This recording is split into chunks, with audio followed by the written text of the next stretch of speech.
What's this?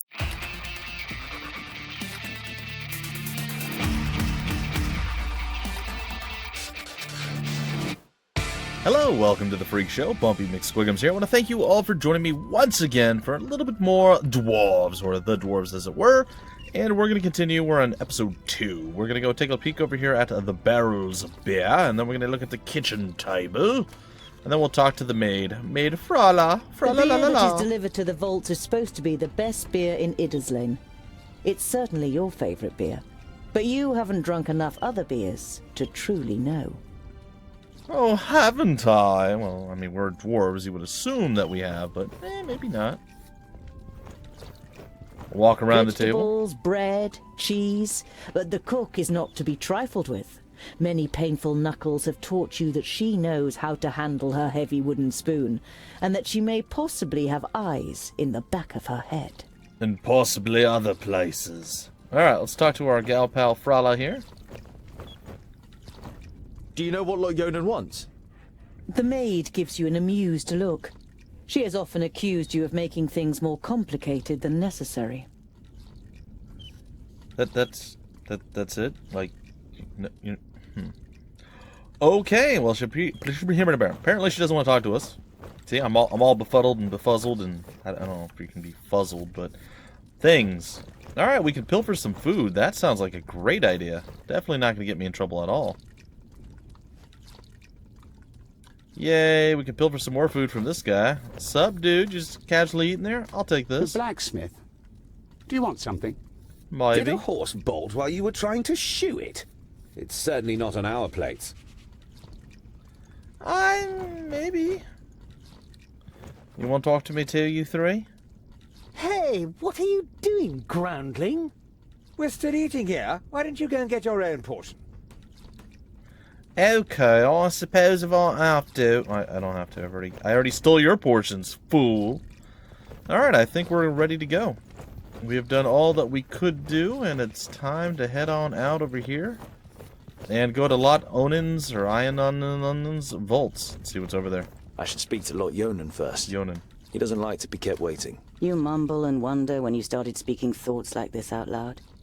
Dun dun dun. I should speak to Lot-Yonan first. He doesn't like to be kept waiting. You mumble and wonder when you... Isn't that what I'm doing? No? Was he elsewhere that I was unaware of? Do we have a map or something that would, like, indicate where Lot-Yonan is? Oh, is it over here? Ah, there's the study. Alright. Yes, but of course we must go to his study. Thought we had to leave and then come back and then do stuff, but apparently no. We just go to the study and we speak with the guy and we move on from there.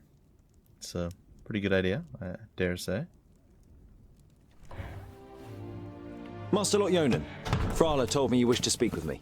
Ah, Tungdil, come in. There is a bag over there in the cupboard. Take it out, please. It contains artifacts belonging to my former famulus Goren. I wish to return them to him. He's in Blacksaddle, 300 miles away. 300 miles? That's a long journey. Who are you going to entrust with this? I was thinking of you. Me? There is no one better to take on this journey. You have acquired much knowledge. You are almost a scholar. You know more than most famuli about Girdlegard and its inhabitants. It is time for you to go out into the world and see it with your own eyes. With pleasure. Alright, looks like we have some options here that we can do. What's in the pouch? What's in the bag? Magical devices. You better leave the bag closed if you want to avoid any accidents. Dwarves don't really like magic, and magic doesn't like you either. Rakus gave us so much craftsmanship that there's no space left in our bodies for magic. Strictly speaking, every time you've been too close to magic, it has ended in catastrophe.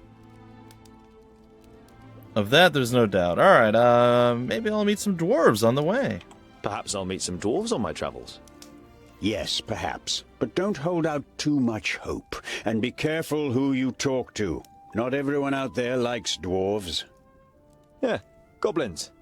They abduct baby dwarves and sell them to magi, from what I've heard. Not the best bit of business I've ever done. But what was I to do? The Longnoses threatened to throw you into the nearest river. So he actually... That's funny. Be on your guard. Look after the bag and don't lose it. May Palandiel be with you. And Varakas too, of course. I'll set off immediately. I'll see you soon, Lot-Yonan. But we're smiths. We're not adventurers. Well, no. We need the comfort of our forge. What are you doing? You're being a fool. Do you know better? Ooh, we get to use our axe, though. That's always a good thing. Alright, do we ever figure out how to work our inventory? I don't think so. Yeah, it's fine. Okay, do we just leave now? Is that what we do? Because I know we talked to everybody. Do we go back and talk to Frala? Frala and see if she has anything else to say? I think that's probably a wise course of action, so let's do it. Hello, Frala. I need provisions for 300 miles. I have a present for you. I've got a present for you. You take out a symbol of protection that you have carefully made from 3 horseshoe nails. It's not the finest jewelry in Girdlegard. One look at Frala's face makes it clear that it doesn't matter. She glows with happiness as she takes the pendant. For me? But why? Because you don't see me as an oddity, and you're like a little sister to me. You could have said. But you settle with a shrug and a crooked smile. Well, I need provisions for 300 miles. I need provisions for 300 miles. You're grinning from ear to ear. Finally, you've got the chance to see something of the world. 300? Tungdil, that's no errand. That's an epic journey. Wait, I've got just the right thing. But make sure the cook doesn't see. I'm going to Blacksaddle to return a few things to a former apprentice in the Magus. You pocket the rye bread, sausages, and ham. Enough food for the first few days of your journey. Perhaps I might even meet some dwarves along the way. He seems... I guess he's the only dwarf that he's ever known, so... Perhaps I'll even meet some dwarves on the way. Frala throws you a cautious glance. It's a tricky subject that you can't help but broach. There aren't dwarves down here. You're the only one in Idderslane, as far as we know. I know, but I can't just have been born out of a rock. Somewhere in the mountains, I have a clan. Maybe even a family. Yes. Maybe. Frala has reminded you more than once that Lot-Yonan wrote to the dwarf clans, and none of them were missing a dwarf boy. I have to go. I've got a long journey ahead of me. Yes, you do, sire. All right, so let's get to it. I wish you the blessing of Palandiel and Varakas to protect you from all danger in your journey. Here, a talisman. Whenever you look at it, think of me. Frala winks at you mischievously. And of getting me a nice present. Uh-huh. Sweet, we got that thing added to our inventory. What is that thing? A keepsake from Frala brings good fortune to the wearer. I don't know how any of this stuff works. I really don't. Well, I guess it's all kind of auto... Oh, no. It's all kind of automatic. I don't want him to go running off doing stuff that I didn't tell him to do. Alright, well, let's get on our journey, I suppose. It's time to head out into the big, bright, beautiful world and hopefully not fall off any bridges. We did that in the last episode as we were going through the quote-unquote tutorial side of things. Yeah, I'm sure not a lot of people died on the tutorial, but you know what? I aims to please. I do.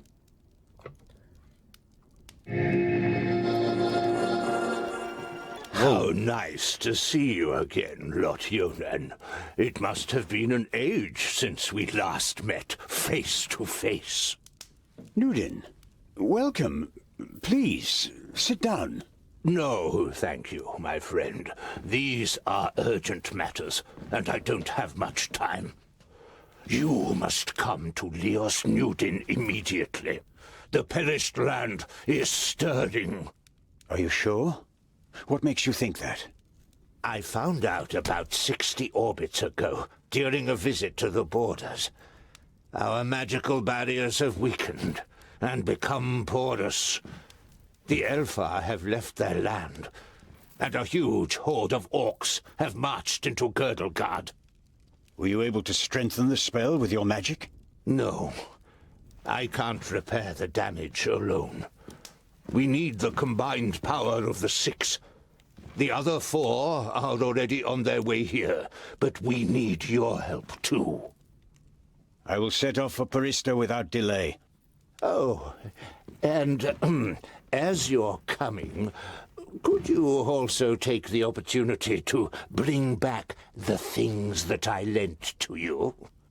Of course. I have them already packed in a bag. Oh, thank you. We'll be expecting you.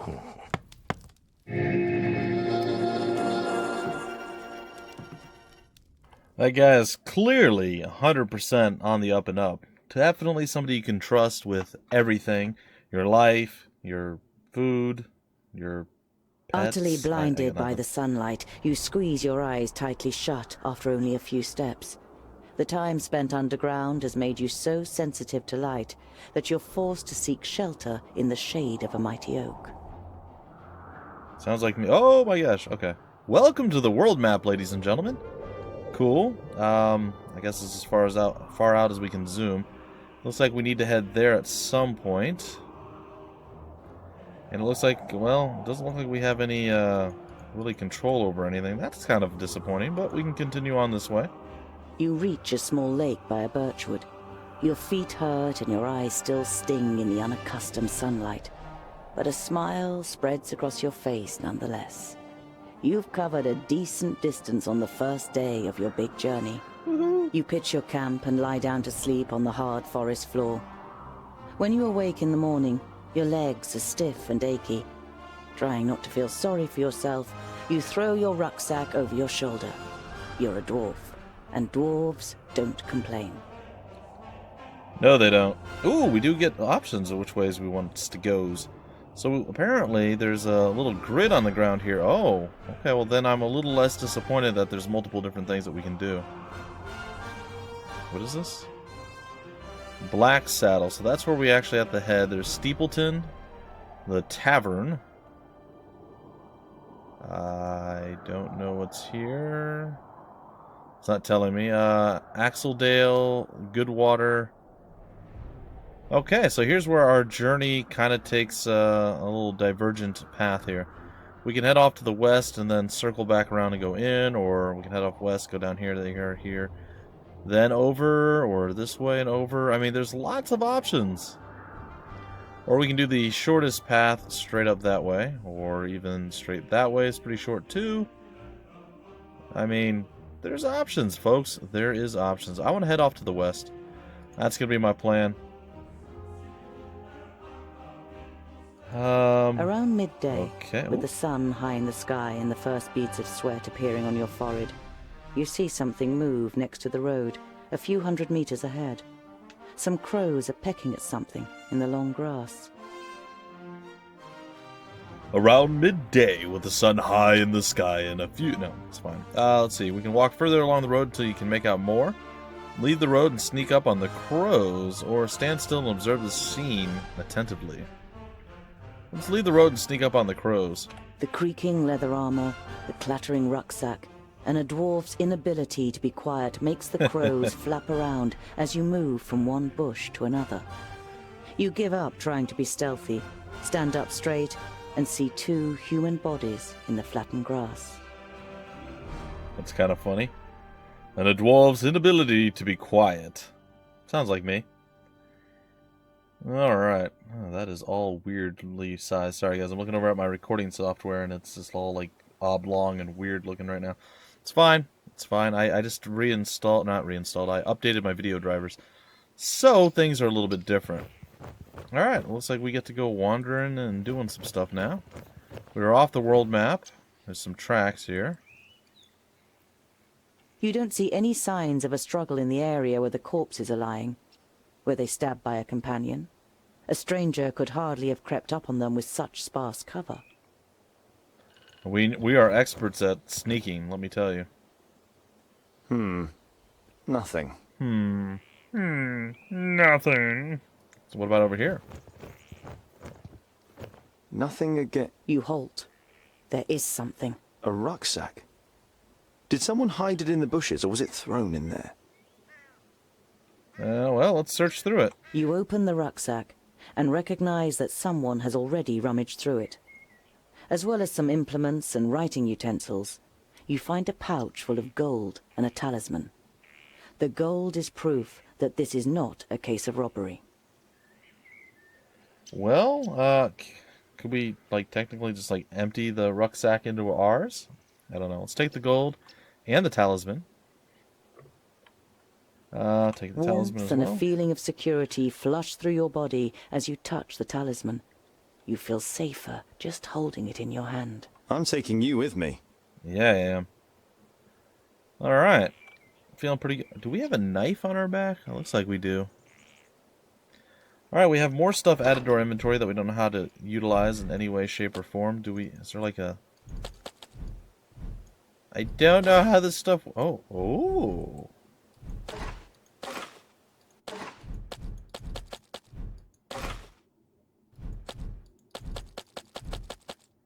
Huh. Well, I did that. Do I have my axe? Where's the axe that I had? I don't see it here. Whatever.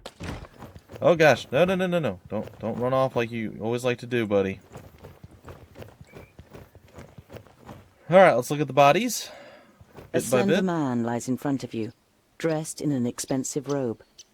It is in the colours of Turgur the Fair-Faced, one of the 6 magi. Uh-oh. The dead man must be one of Turgur's famuli. You don't see any wounds. That's not good. The 6... Oh, wait. You can turn the body over. Huh. It's a regular whodunit. Ivrakus. There are some narrow stab wounds in the man's chest. The cuts are too big to have been made by arrows, but too small for sword wounds. A knife? I mean, that's a logical conclusion. He done got stabbed in his chest You by a look knife. down on a tall, broadly built man. He's wearing dark brown leather armor that is strengthened with iron plates. There's a sword lying next to him. Was he trying to defend himself against something? Or someone? There is no blood on the sword. Can we turn this body over too? The man has the same incisions. It's clear that both men were killed by the same weapon. But what that weapon might be, you cannot say. Again, I'm leaning toward a knife, but not necessarily. A rucksack that probably belonged to one of the dead. It seems to have been searched and then thrown away carelessly. Search through it too. You find a few implements, some provisions, and a map. A route is drawn on it from Parista, Nudin's capital, to Lot-Yonan's vaults.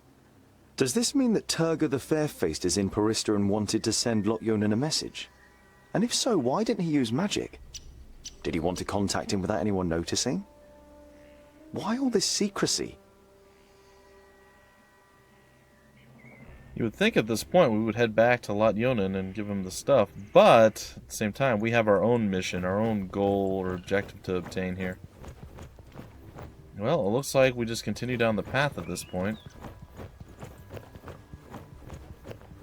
Okay, it looks like there's more stuff You up scour here. the area once more and ask yourself what to do next. Stay and look for further clues, bury the dead, and then continue on your journey, or continue on the journey. We're going to bury the dead.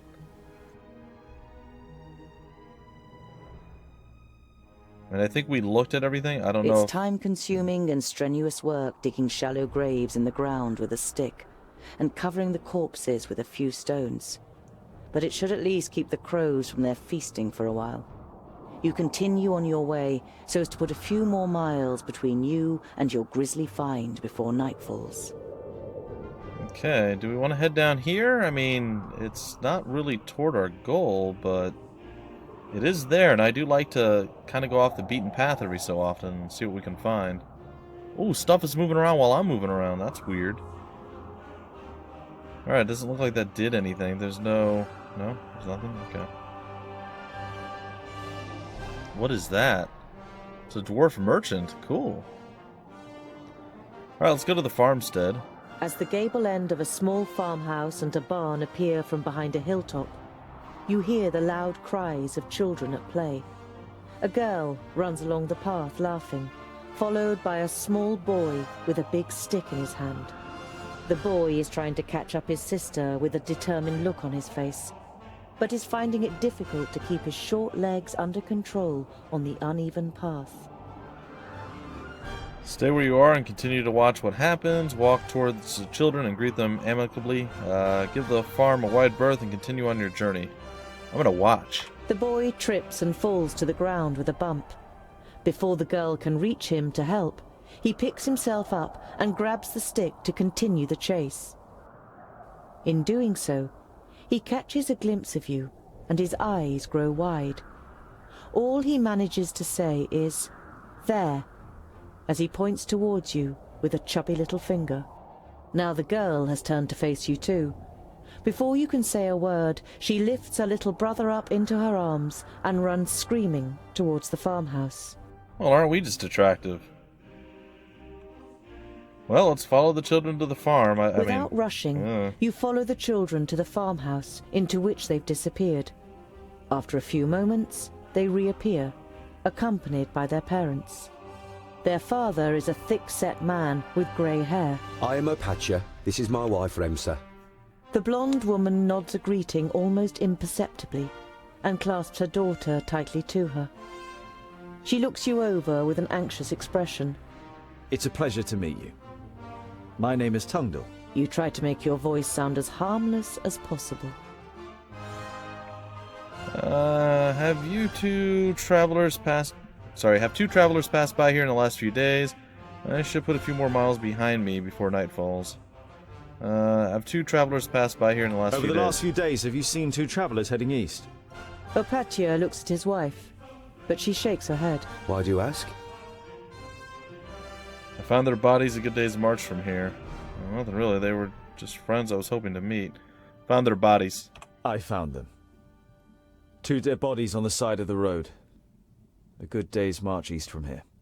Dead bodies? She hastily covers her son's ears. Was it orcs? Remsa, what would orcs be doing up here? It was probably just bandits. Your wife seems worried. I'm sorry if I scared your wife and children. The man waves dismissively. No. It's just that my fair woman is especially jumpy these days. The orcs have been spotted near Calmstead. You should take it more seriously. The farmer's wife clutches her daughter even tighter before the girl finally protests. The boy steps forward excitedly and cuts the air with his stick. If strangers come, we're supposed to run away, but I can hit them too. Opatia pats his son on the head, laughing. We're safe. The orcs have no reason to come so far north. Well, if there are no orcs nearby, you should probably get out of harm's way. Yeah, that's a pretty good sound strategy. Wouldn't it be better to move to one of the bigger villages if there are orcs around? The farm is our livelihood. We can't just leave the place. The fields don't look after themselves. King Tilagorn's cavalry will take care of the orcs, or Lot-Yonan and his magi. But the cavalry can't be everywhere at once. Even a handful of orcs would be enough to finish us. Once the seeds are planted, I'll build the hideaway, just as you wish. But what use is a hideaway if we've nothing to eat in the autumn? Well, you should build the hideaway immediately so that you're safe from the orcs. You'll starve without a harvest, sow first and then build the hideaway. I should put a few more miles. Yeah, they'll starve without. We can't be sure whether the orcs will come here, but what is for certain is that you will starve without a harvest. That's exactly what I said. Opatia lays a hand on his wife's shoulder. Don't worry, I'll build a hideaway as soon as everything else is taken care of. But... Trust me, even the good dwarf here says it is so. And if anyone knows about orcs, then it's the dwarves. Remsa nods slowly, then looks towards the ground glumly. If you say so. You bid farewell and set off on your way. The children follow you for a while, before saying their goodbyes in laughter and running back towards the farm. Alright, so there we go. Let's see, we can go there and then there. We can go here and then there. Let's go here. A dwarf merchant's coming toward us. Kind of like the idea of meeting up with a dwarven merchant. Do I want to go here or over here? Not sure if I want to go further east or not. I sort of do. Like, I'd like to get into some sort of combat, but nope. Alright, so we just wasted some time. You see a flickering light through the trees some way from the path. It might come from a campfire. Approach the fire audibly so that you don't frighten anyone. Sneak closer to find out. We know how well that works. Who lit the fire, or ignore the fire and continue on your way regardless. Approach it audibly. You walk towards the fire with confident strides until you finally make out 3 broad-shouldered men with axes. 2 rabbits are sizzling over the fire. The men are joking with one another, but you can only understand the odd word. They haven't noticed you yet. Scream at them while rushing forward and chopping off their heads. No, I'm kidding. Approach the men and talk to them. Try to creep up on the men and eavesdrop on them. Creep back to the path and continue on your journey. Let's talk to them. Once you reach the edge of the firelight, you say amicably, Greetings. My name is... The men jump up and grab their axes. Who's there? Well, I'll be. Is that a groundling? The men look you over suspiciously. Sorry for the intrusion. With whom do I have the pleasure? I am a traveler and would have nothing against a warm fire and some company. Put your weapons down, then we can talk. Sorry for the intrusion. With whom do I have the pleasure? My name is Tungdil. May I know with whom I have the pleasure? Creepy! Okay, so all 3 of them laughed. That was necessary. A perfect stranger, a groundling speaking like a king. We are woodcutters. Talk our language, or better still, get lost. I only wanted to be polite. Sod your politeness and your pretty words, groundling, and be off with you. The man strengthens his grip on the axe and glares at you with sinister yellow eyes. Huh. Alright, I'll go if I'm not welcome here. Put down your weapons or I'll be forced to wield mine. I just have one question. Sod off, groundling. Have I made myself clear? The man comes a step closer. Ooh, do we fight him? Do we fight him? Do we fight him? Put down your weapons or I'll be forced to wield mine. Yeah, let's man up. Put down your weapons or I'll be forced to use mine. This is a bad idea. You threatening us, groundling? I think I went at things the wrong way. I don't want to fight. Think about it. I'm a dwarf. I don't use my axe for chopping down trees. For Vracus 2. Now consider this. I am a dwarf with an axe, and I don't use my axe for cutting down trees. The men are visibly unsettled and lower their axes a little. Uh-huh. Brock, brock, brock, brock, brock, brock. Or I thought so. I thought so. You turn your back on the men and walk back to the path confidently. You don't hear any steps behind you, and only once you've put distance between you do you dare look back over your shoulder. None of the men have followed you. Woohoo! You sigh with relief. It could have ended up a very painful experience if you'd provoked the men or shown them any weakness. Cool, we got 50 experience for that. Well, ladies and gentlemen, I'm not sure if I can save right now, but I think we're going to break off the episode right here. I hope you guys have enjoyed up to this point. Look for more coverage over the weekend. I'm going to try to do a few episodes, maybe 2 on Sunday and 2 on Saturday. And then, yeah, I don't know, something like that, and we'll play catch up a little bit, and we'll have some fun with this. There's still some more new stuff coming down the pipeline for the channel, so keep your eyes peeled for that. And I hope you guys enjoyed. If you did, definitely hit that like button, subscribe to the channel if you haven't done so already, and I'll see you guys in the very next episode. Until then, my name's Bumpy McSquigums. Thank you for stopping by the Freak Show, and I will see you later.